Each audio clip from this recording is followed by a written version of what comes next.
Akory zafy. Marary manao io. Zaho boka mitady aody agnadosogna tsaiky. Io tsy afaka koa aody fo e.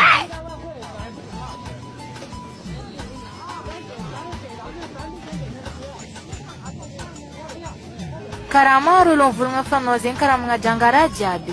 Zanako, io tsara aretigny. Keny fô basy raha ataoko faty feky donc za ty e.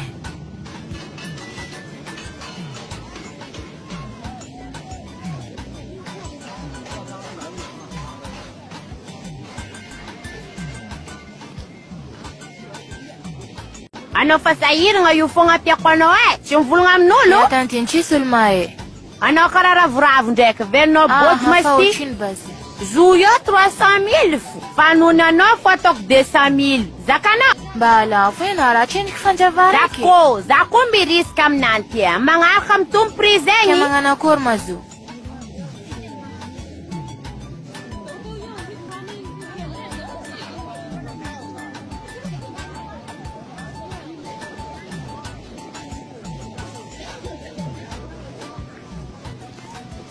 Aya, ty misy raha. Adjoa, anao manaitre e? Aza magnahy fa haiko raha jiaby. Namanao nivolagna zay taminao. Nanao combien koa maolo mitoma izy koa la fièvre?